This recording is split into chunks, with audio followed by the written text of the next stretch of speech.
pregunta si me escuchan. Hola, ¿cómo les va? ¿Me escuchan?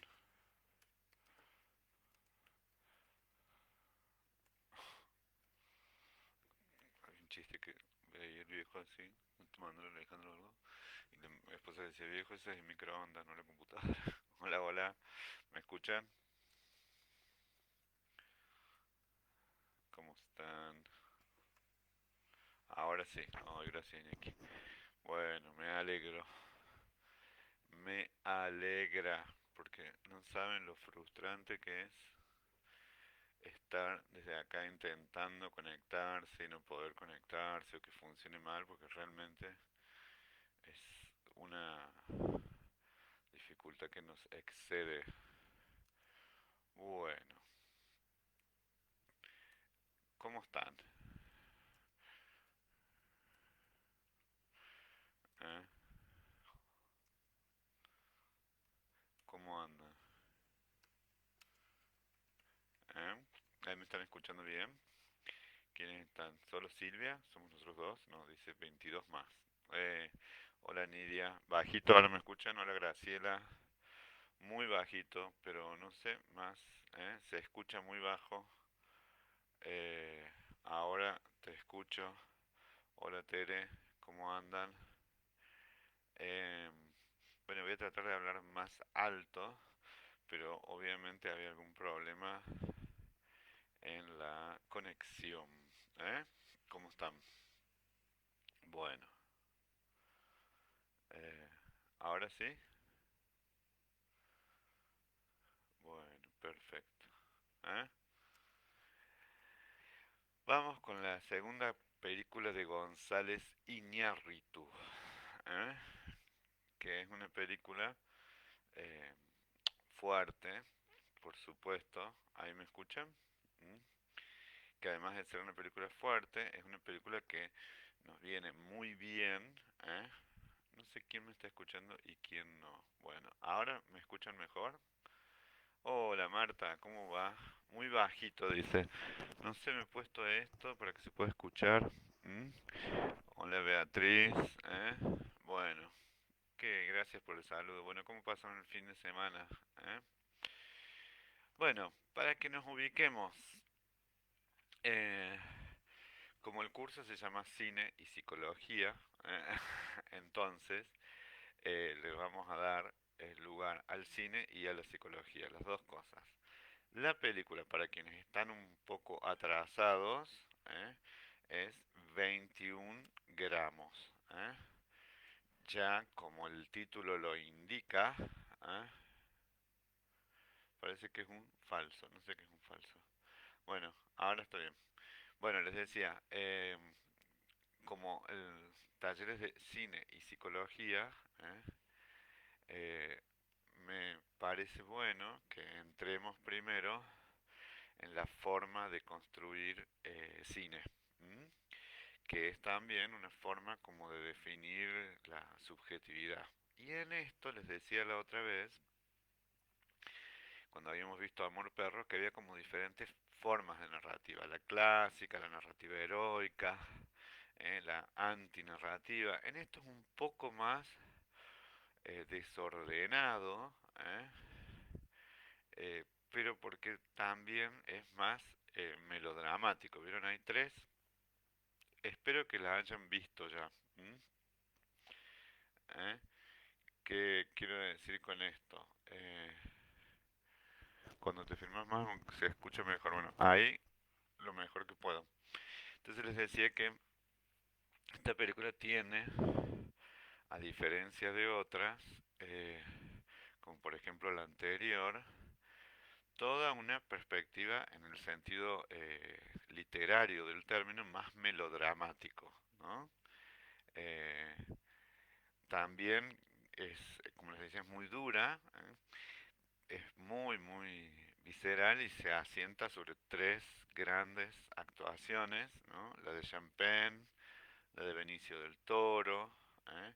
Y la de Rubia Noemi Watts, ¿no? Yo, pensando que está Olga Marzolini ahí y que están todas, voy a hacer el siguiente señalamiento. recuerden que estas son películas, ¿no? O sea, son formas de mirar la vida a través de la ficción. Y este autor, este director, mejor dicho, bueno, él es director y también autor, tiene, ya vimos, la estructura del triángulo, ¿no? Es decir, así como en su momento eh, veíamos, por ejemplo, las formas o las estructuras que ponía en la construcción Woody Allen o las que hacía Almodóvar. ¿M? Acá uno ya puede ir descubriendo, en cuanto al cine, que en general este director usa esta forma como de pirámide, de tres lados, y que al construir esa forma de pirámide hace que el eje todo gire como si nosotros giráramos esa pirámide, ¿no? Y fueran como esas pirámides de Swarovski, no sé cómo se llama esa marca de cristales que uno hace así, y va mirando, y entonces mira la realidad a través de estas tres historias, ¿no? Estas tres historias, tomé coraje, la vi, es durísima, pero me la banqué, dice Olga, ¿eh?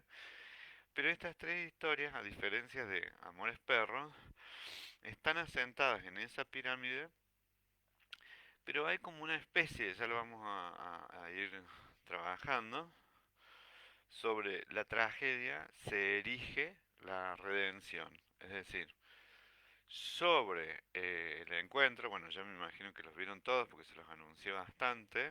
¿M? Es como si fuera un rompecabezas esta película, ¿no? Es como si vas armando al principio, son todas piezas sueltas, entonces como uno se sienta, yo soy poco paciente para los rompecabezas, pero uno lo que identifica muchas veces son las caras que las va presentando progresivamente, de Champagne, de Naomi Watts, y uno va presentando y va viendo que esto es lo más como sobrecogedor, ¿no?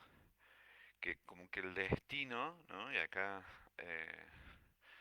el destino sería el director, el guionista, ¿no? Va obrando para que estas películas, que para mí es hermosa, es muy conmovedora, ya previamente nosotros sabemos que algo va a suceder en relación a que a la muerte, por supuesto, pero también está puesto en el mismo título, en 21 gramos, que todos sabemos, no hace falta tener conocimientos esotéricos o religiosos, pero que hay como una teoría o una suposición anti-platónica. ¿Vieron? Los griegos generaron esta gran invención de la psique, del alma, ¿no? Entonces, en donde está el soma, el cuerpo y el alma. Entonces, de alguna forma, ¿qué hicieron los griegos? La gran invención, ¿no? Entre comillas, del alma, ya sea que pasamos por el Hades, todos nos encontramos ahí,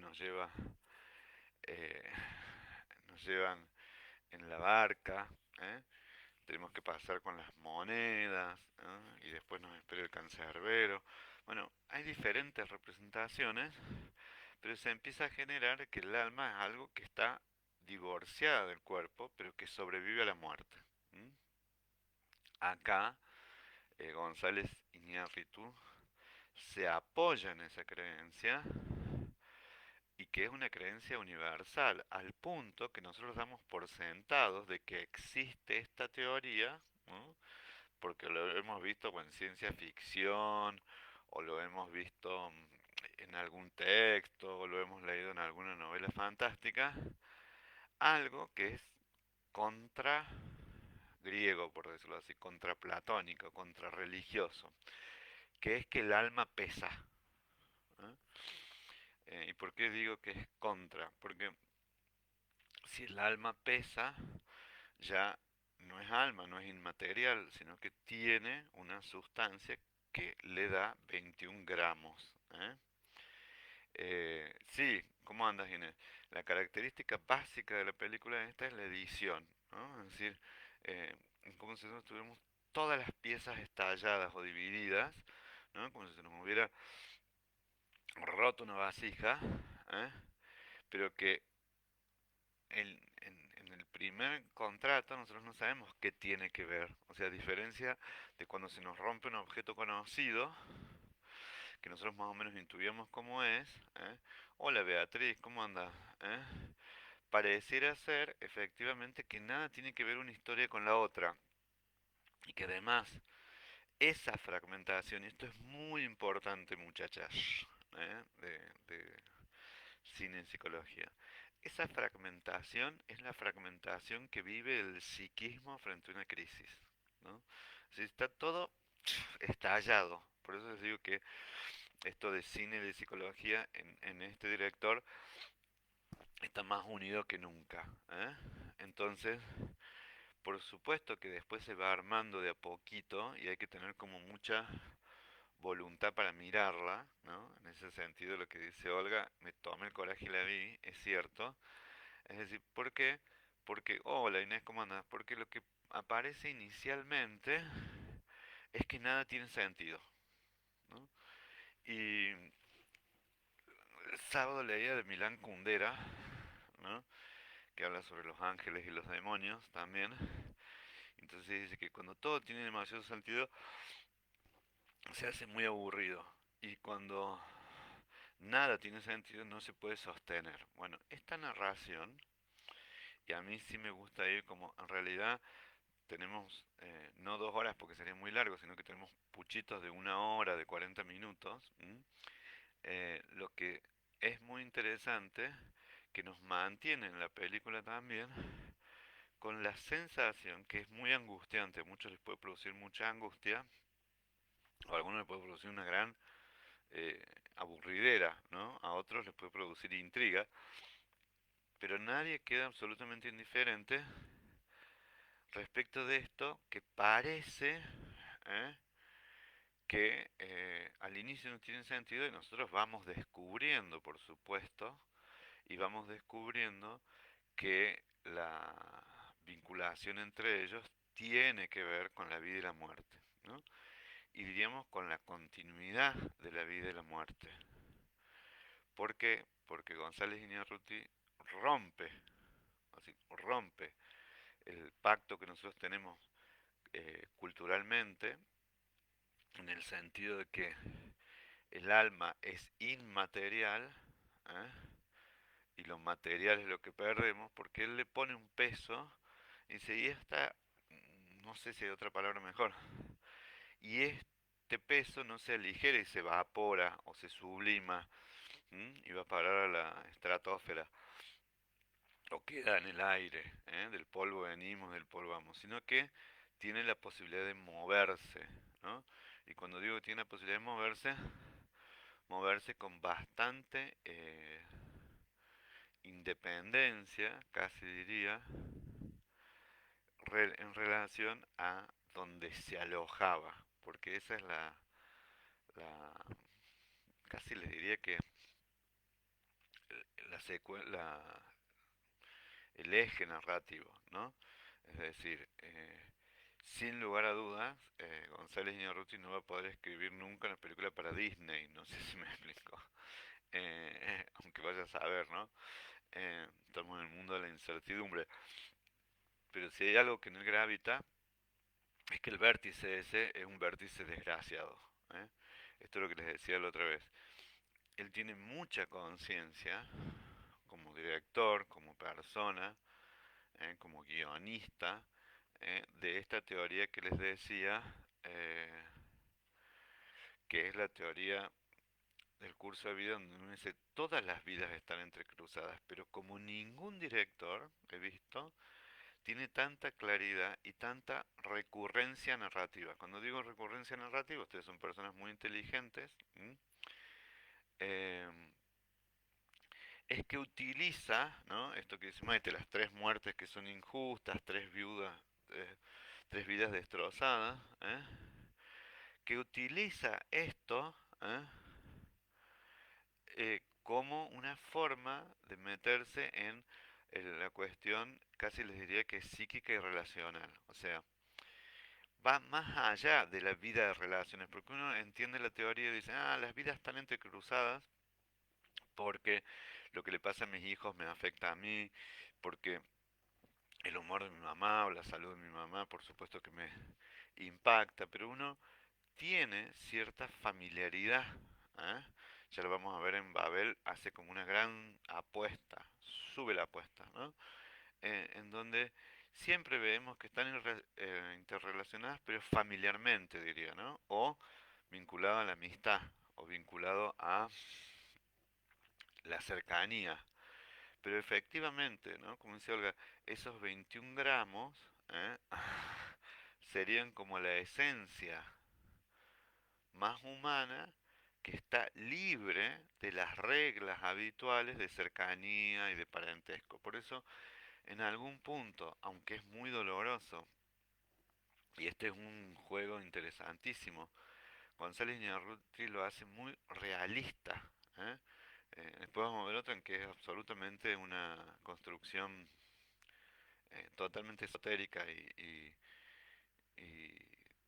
trasladada a la realidad. Pero en este caso, ¿eh? Él nos hace entrar en dos eh, sendas a la vez, ¿no?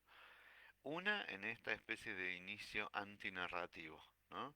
Que uno intuye ya que algo va a pasar, que algo va a suceder con estos personajes, ¿m? Pero no solamente que algo va a suceder con estos personajes, sino que están entremezclados, pero ya sabemos desde el inicio que lo más desgraciado que tiene la protagonista, ¿no? Es perder a toda su familia, ¿no?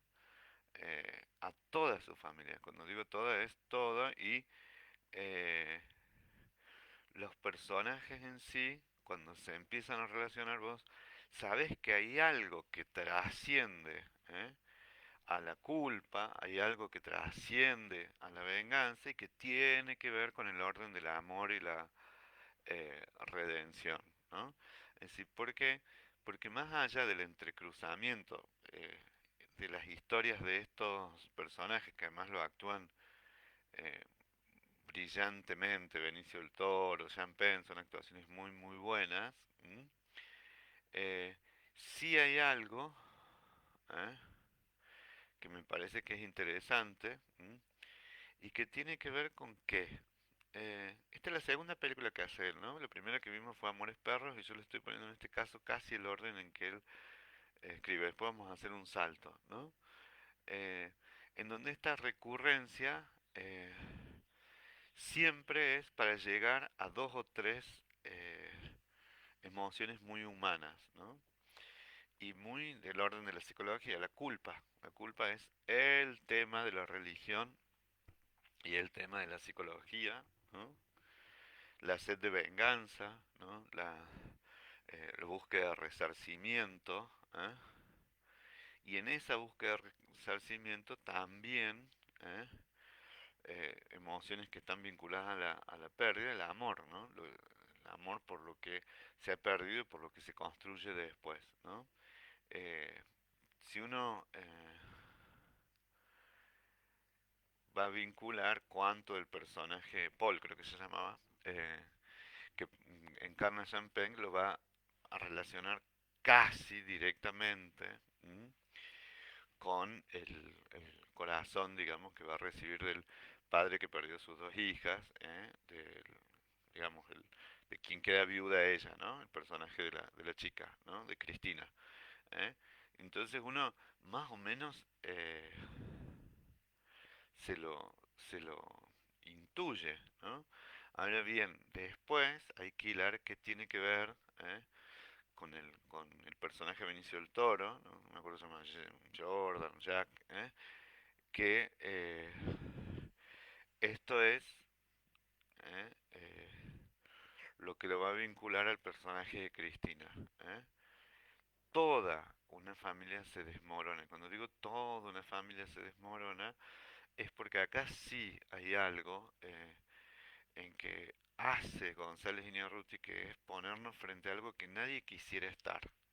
Pero cuando digo nadie quisiera estar, pero todos podemos estar. ¿Qué quiere decir? Que lo hace una película absolutamente humanista porque nosotros podemos reconocer en esa desdicha y en esa tragedia algo profundamente humano, ¿eh? Algo profundamente humano en el sentido de que eh, nosotros podemos identificarnos con el dolor de la pérdida de otro, ¿no? Y Olga dice, nadie pierde la voluntad de vivir, el instinto de apoyarse en otra persona. Pero efectivamente en esto absolutamente trágico que hace él, ¿no? Porque es como que esas tragedias que va generando en la vida de los personajes, ¿qué es lo que hace? Me hace correr mucho la película Río Místico, ¿no? En donde hay toda una cuestión muy oscura, muy fatal, ¿m?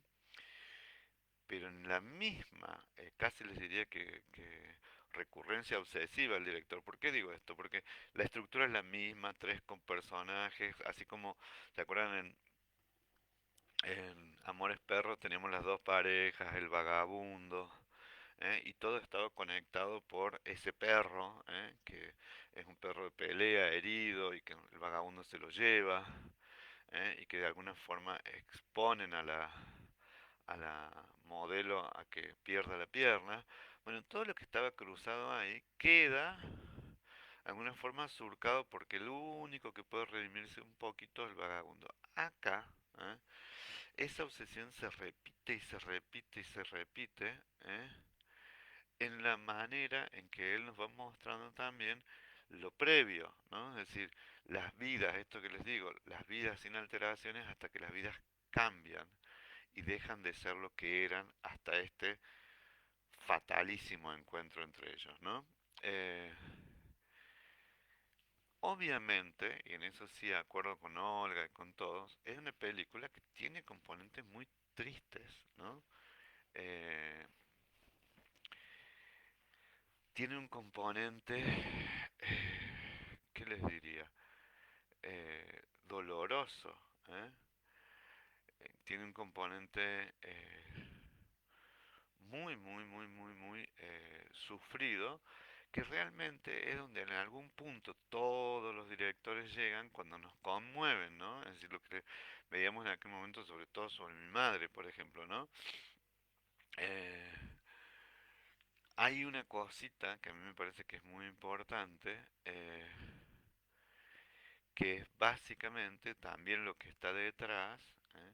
La creencia religiosa, ¿eh? Eh,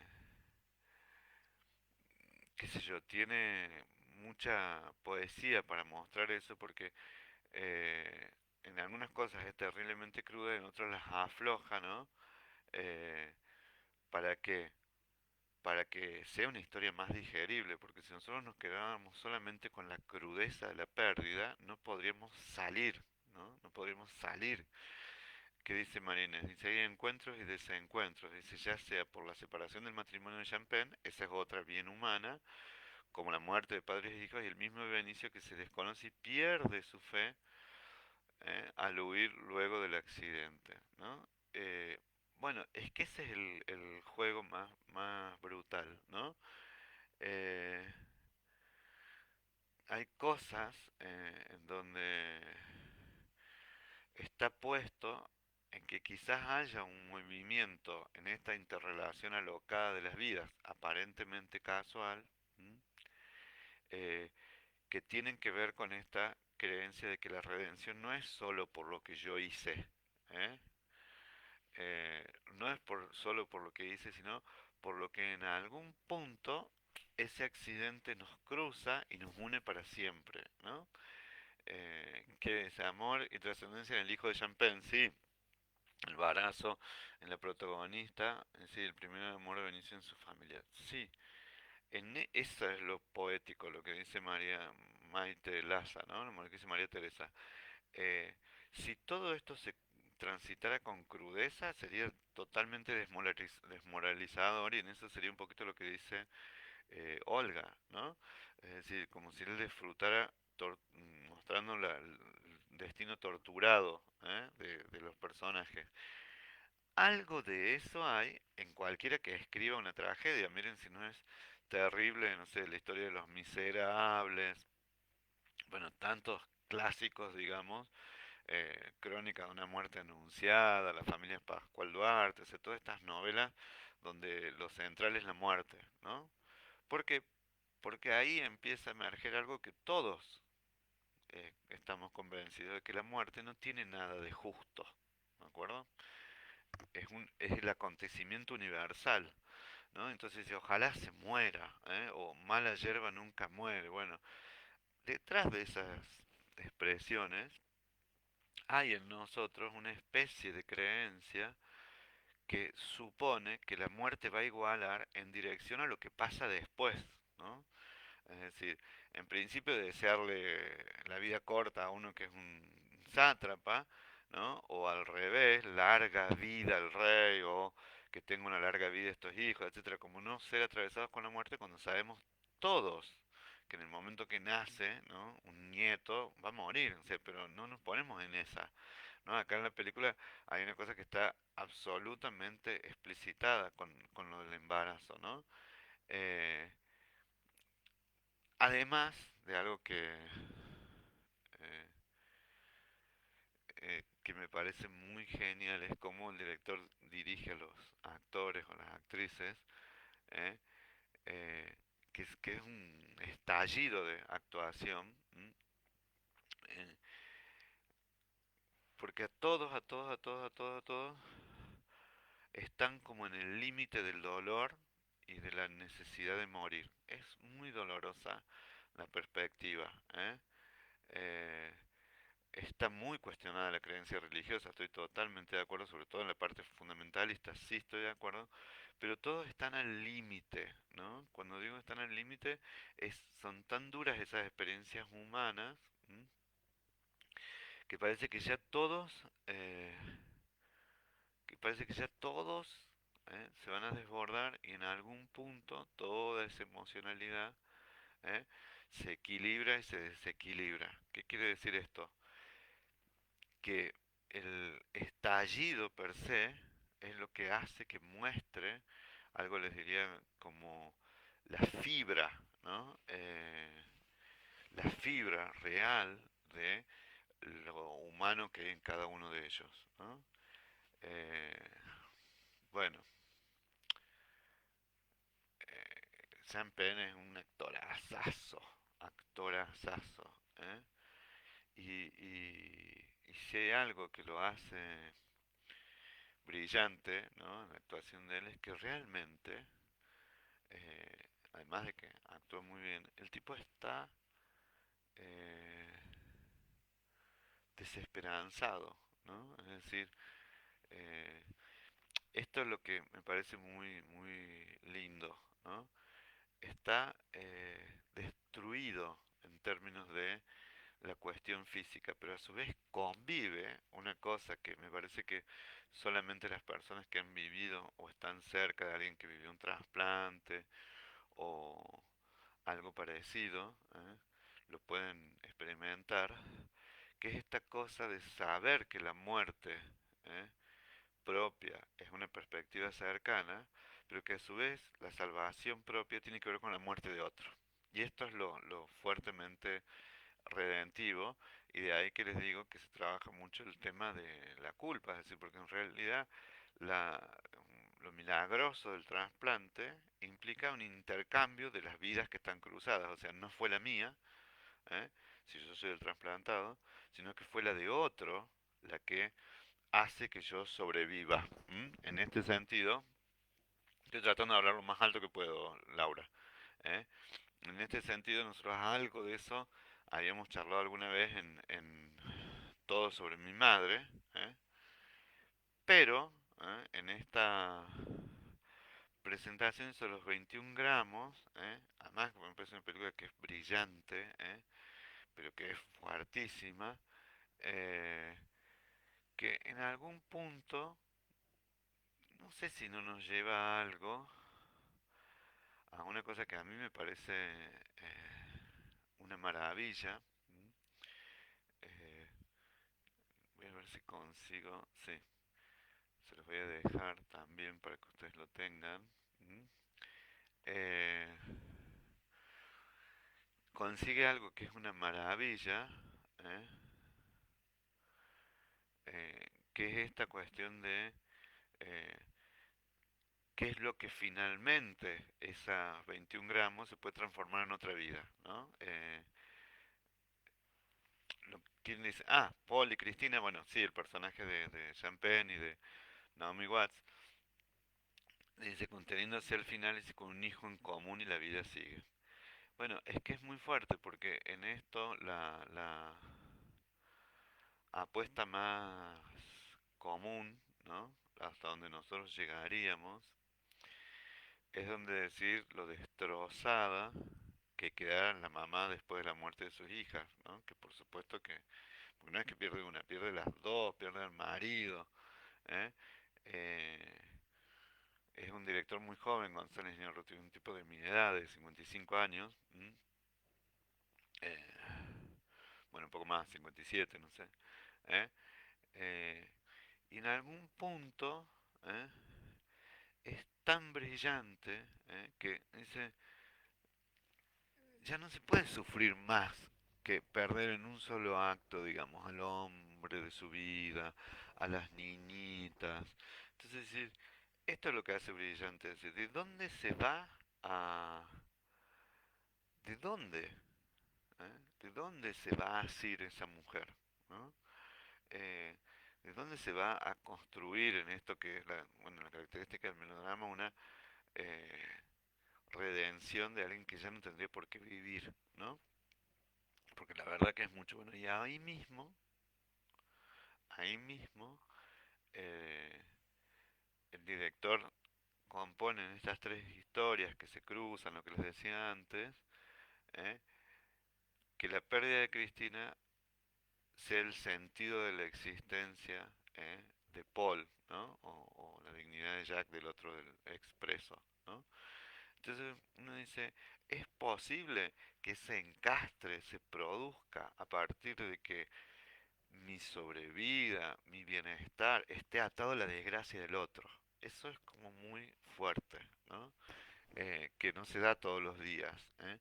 Entonces esto que les decía de, es tan impresionante, la actuación de los tres, que nosotros lo vemos como algo natural, pero si nos paramos un minuto, es realmente conmovedor. Es decir, lo que a uno puede producirle la caída más absoluta,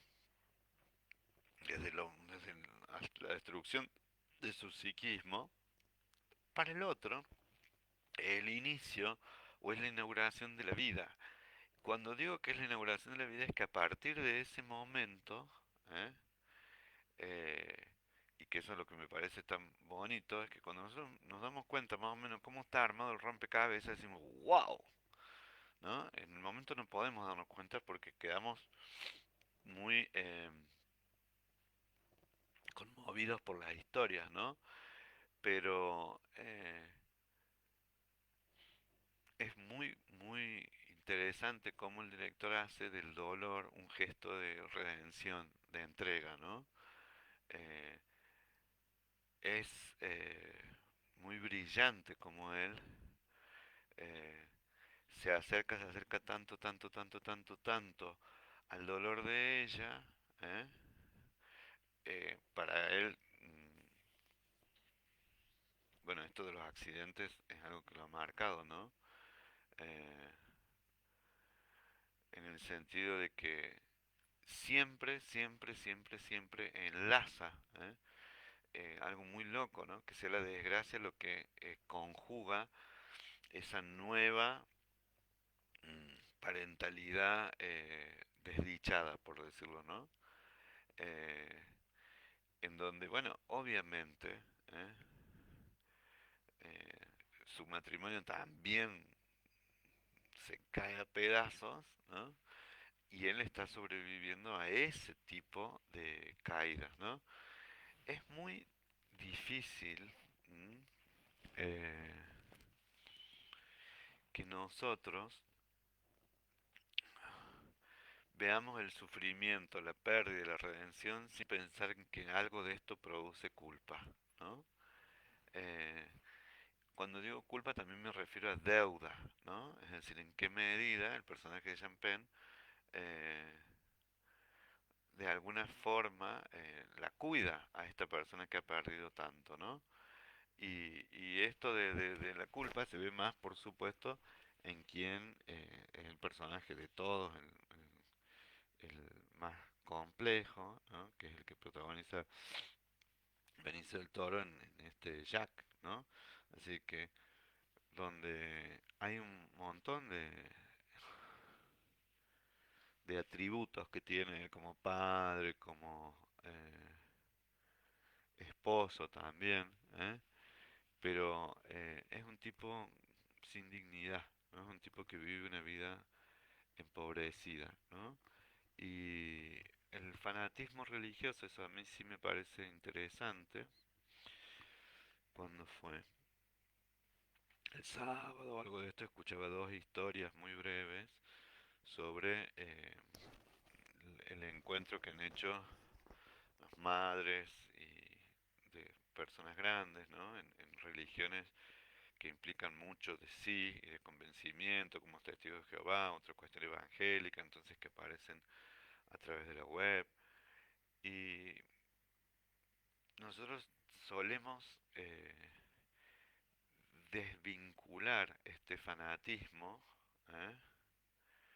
con la persona que lo porta. Y muchas veces ese fanatismo religioso, ese convencimiento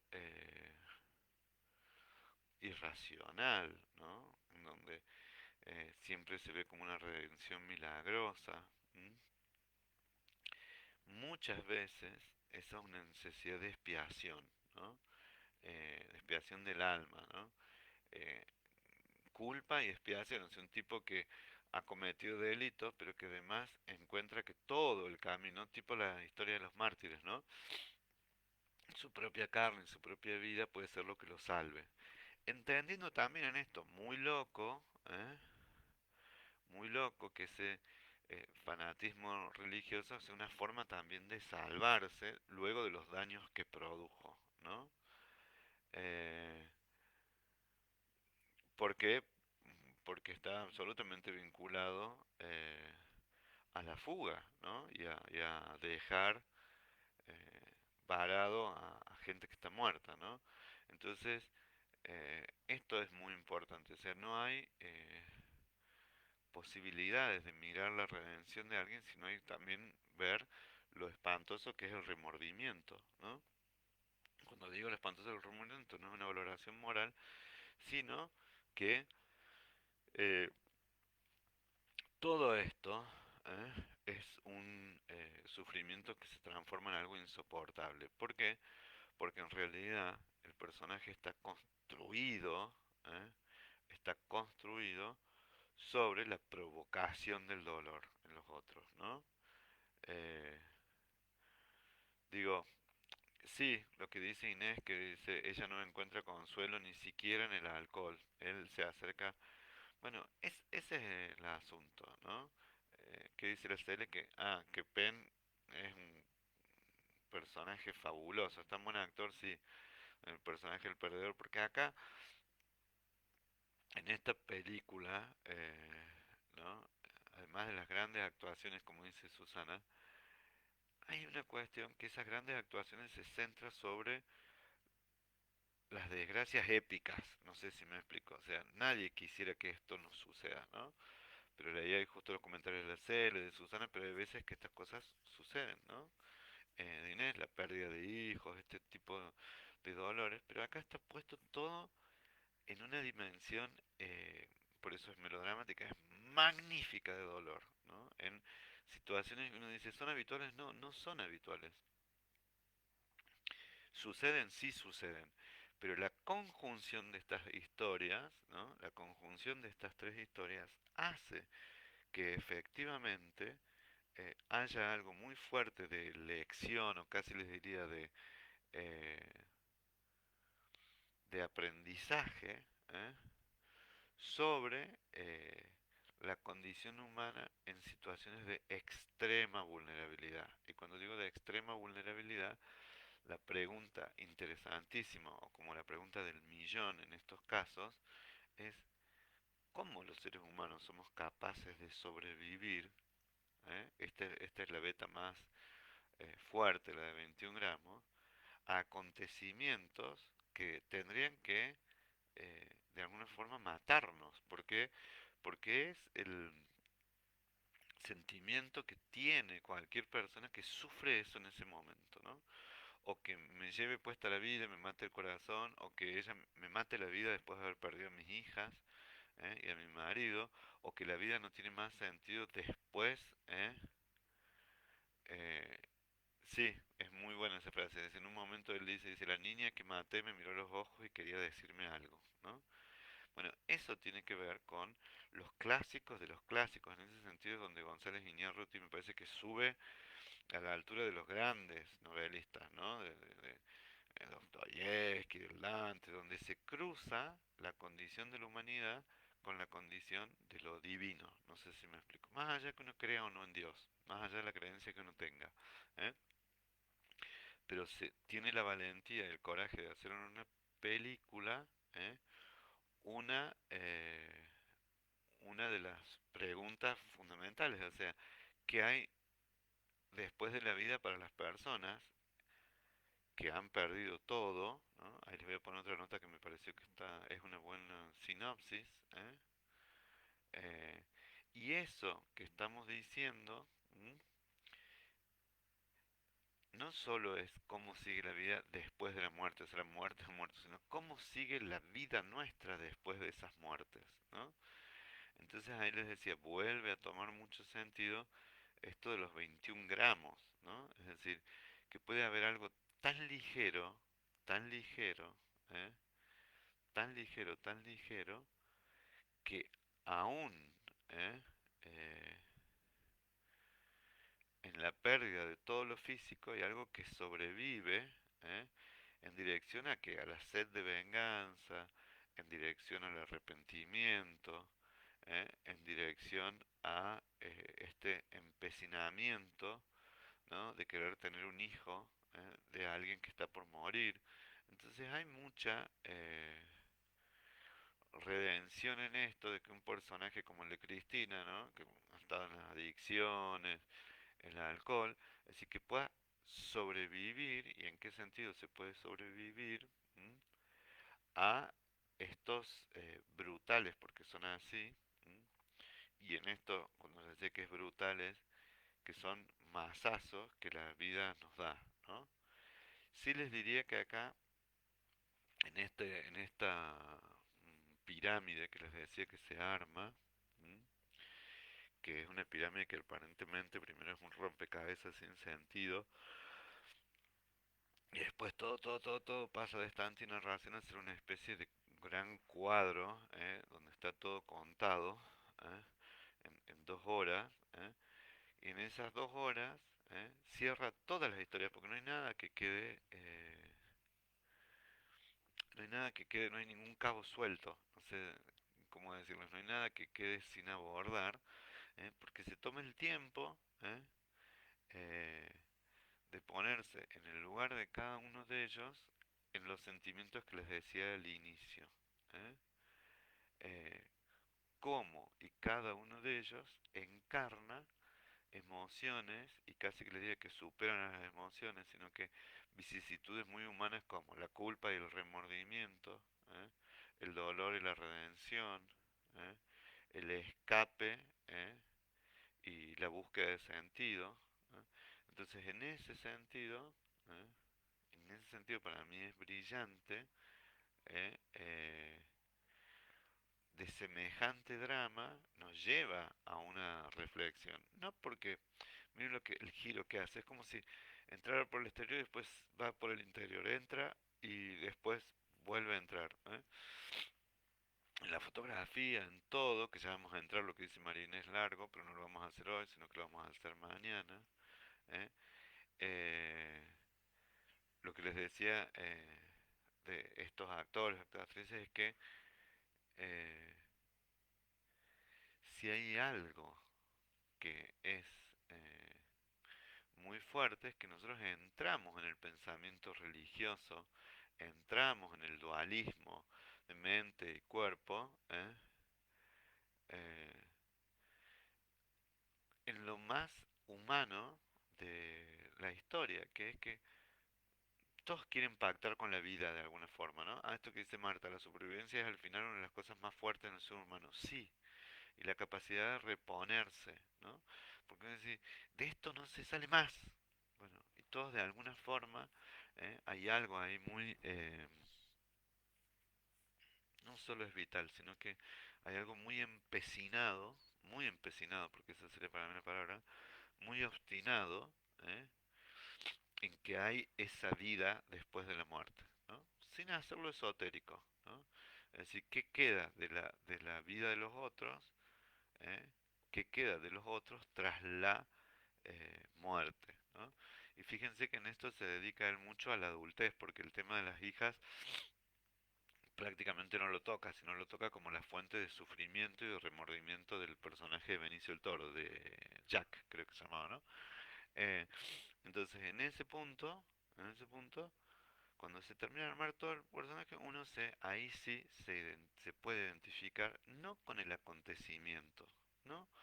Con lo que lleva a la movilización de semejante cantidad de emociones, no con eso en particular, sino con lo absolutamente humano que es el devenir en relación a cosas tan brutales como la culpa, el remordimiento, la fuga en el dolor, la necesidad de trascender más allá de la posibilidad de morir, porque fíjense que en este empecinamiento que quiere tener un hijo sí o sí con el protagonista que ya se está muriendo, ¿m? También hay un empecinamiento de quedarse con algo del otro, ¿eh? Porque ni siquiera está la posibilidad de que pueda criar a su hijo, o sea, ni siquiera está eso. También hay algunos ensayos ahí de mucho egocentrismo, de mucha necesidad de apropiación de la vida del otro, más allá de eh, la posibilidad real de construir con el otro una vida, ¿no? Eso se ve mucho en la esposa, ex esposa, qué sé yo, del personaje eh, de Sean Penn, ¿no? En donde hay esta cuestión que les digo que si más allá de cómo siga la pareja, ¿eh? Me quiero quedar con algo de esos gramos de vida de mi marido, de mi ex, ¿no? No importa. En donde sabemos que lo va a perder, no importa, ¿eh? Está en riesgo de que eso. Antes quiero quedarme con algo de él, ¿no? Sí, no lo vamos a hacer ahora, ¿eh? Pero sí me parece que seguir ahora a los tres, ¿no? Personajes, a Paul, a Cristina y a Jack Jordan, ¿eh? Seguirlos, ¿eh? Eh, eh, y seguirlos y hacernos la siguiente pregunta, ¿no? Háganse esta reflexión. ¿Qué lo lleva a alguien a su fanatismo religioso? ¿Qué lo lleva a alguien a sobrevivir a las drogas, a las adicciones y a la muerte de toda su familia, ¿no? ¿Qué lo lleva al otro a la obstinación de querer tener un hijo de su marido, aún estando próximo a la muerte? ¿M? Y lo que sí me parece más interesante aún todavía, que me parece mucho más lindo, si no hay en esa obstinación algo terriblemente humano si nos encontramos frente a esas pérdidas. A ver qué dice Olga. Paul le dice a Cristina, un fragmento de un escritor venezolano, la Tierra gira para acercarnos más, giros sobre sí misma y en nuestro interior hasta que por fin nos reunimos en este sueño. Sí, en esta más que en Amores Perros, eh, González Iñárritu se dedica un poco a la poesía. ¿Qué quiere decir? Hace que algunos parlamentos de los personajes encuentren sentido a través de la poética, ¿no? Esto que les decía, si nos quedáramos solo con la desgracia, nada tendría sentido. Entonces él sabiamente, como lo decís vos, Olga, recurre a la poesía de manera literal, ¿eh? De manera literal, ¿cómo? Y buscando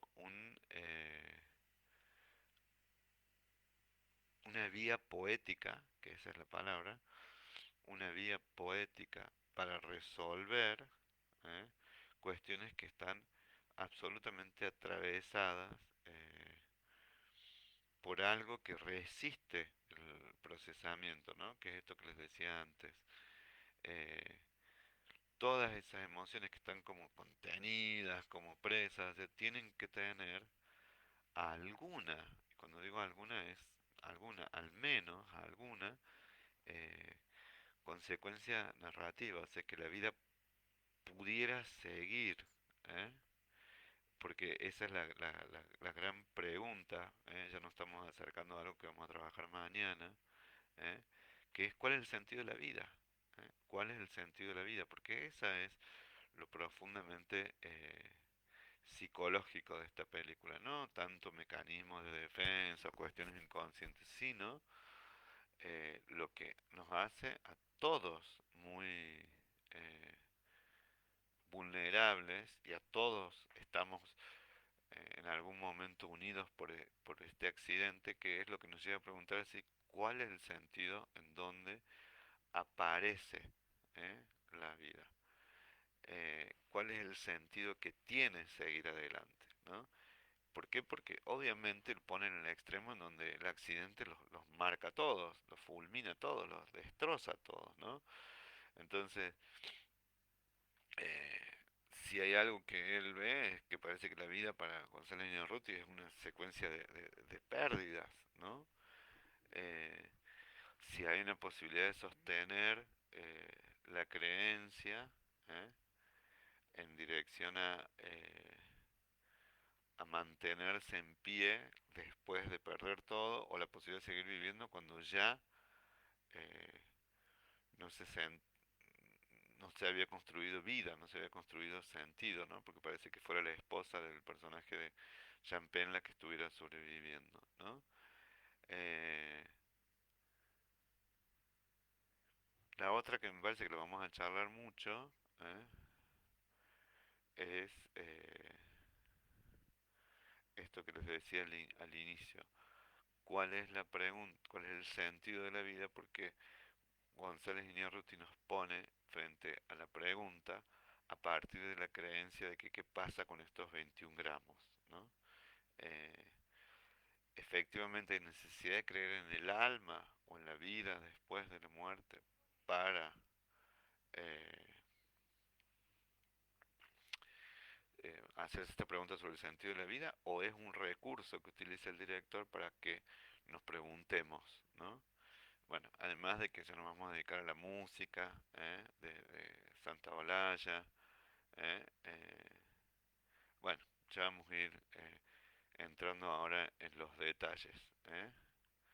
Y que todos son en dirección a esto, a la pregunta sobre el duelo y la supervivencia nuestra, más allá de esas pérdidas terribles. ¿Estamos? ¿Hay alguna pregunta, un comentario en particular que quieran hacer? Por ahí se me escapan algunos que dicen ustedes. Si se me escapan, discúlpenme. Trato de leer todo, pero por ahí me engancho en contar algo y aparecen otros comentarios y se me olvidan. Entonces van a tener que insistir y volver a levantar la mano como si estuviéramos en el aula. Bueno, eh, disculpen las interrupciones. Primero empezamos, no me podía conectar, después nos pudimos conectar, después no salió el sonido. Bueno, tengámonos muchísima paciencia. ¿M? Y nos vamos a ver mañana, donde le vamos a dedicar esta semana a esta peli. ¿eh? Bueno, que tengan... Eh, ¿Qué dice Nidia? Sí, lo que pasa, Nidia, es que esto es la peli. Tiene un sentido terriblemente sobre la pregunta de la trascendencia, que ya vamos a entrar. O sea, esta película es una pregunta sobre, eh, digo, que la vida tiene sentido más allá de lo que hagamos, porque eso es el asunto, ¿no? Es decir, frente a semejantes calamidades, tantas cuestiones que no controlamos, ¿qué sentido tiene seguir viviendo? Porque esa es la pregunta, ¿qué sentido tiene seguir viviendo? ¿No? Y muchas veces es la búsqueda del sentido cuando no lo encontramos, ¿no? Es decir, y que no es el abandono, sino es como alguna, no sé, como confianza ciega en que cosas que nos exceden, que nos trascienden, por eso les digo que no solamente es una cuestión de trascendencia en el sentido de la trascendencia, sino cosas que están más allá de nosotros, como las mismas desgracias que nos ponen frente a esto, que le van a dar un vuelco a la vida, ¿no? Es decir, es muy importante esto porque está centrado lo que vos preguntabas en las fuerzas que no pueden ser por nosotros controladas o dirigidas. Entonces ahí aparece el sentido brutal ¿eh?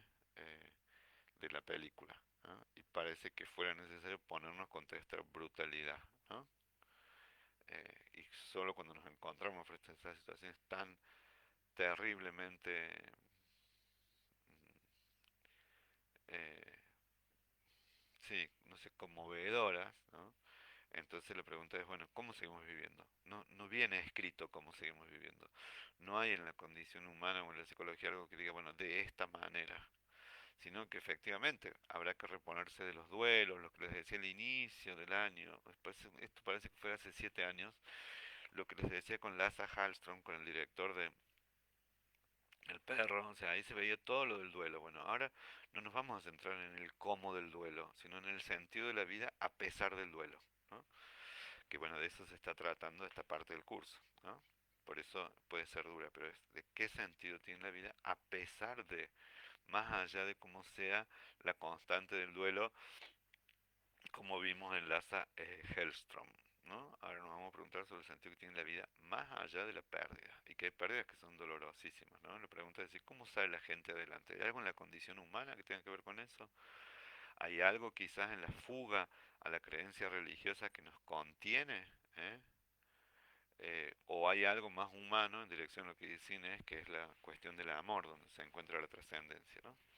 Bueno, por ahora lo vamos a dejar acá. Es un placer leer los comentarios de ustedes. Es muy lindo dar clase así. Sigan involucrándose, preguntando, comentando. Y nos vamos a ver mañana. ¿Eh? A domani. Nos vemos mañana.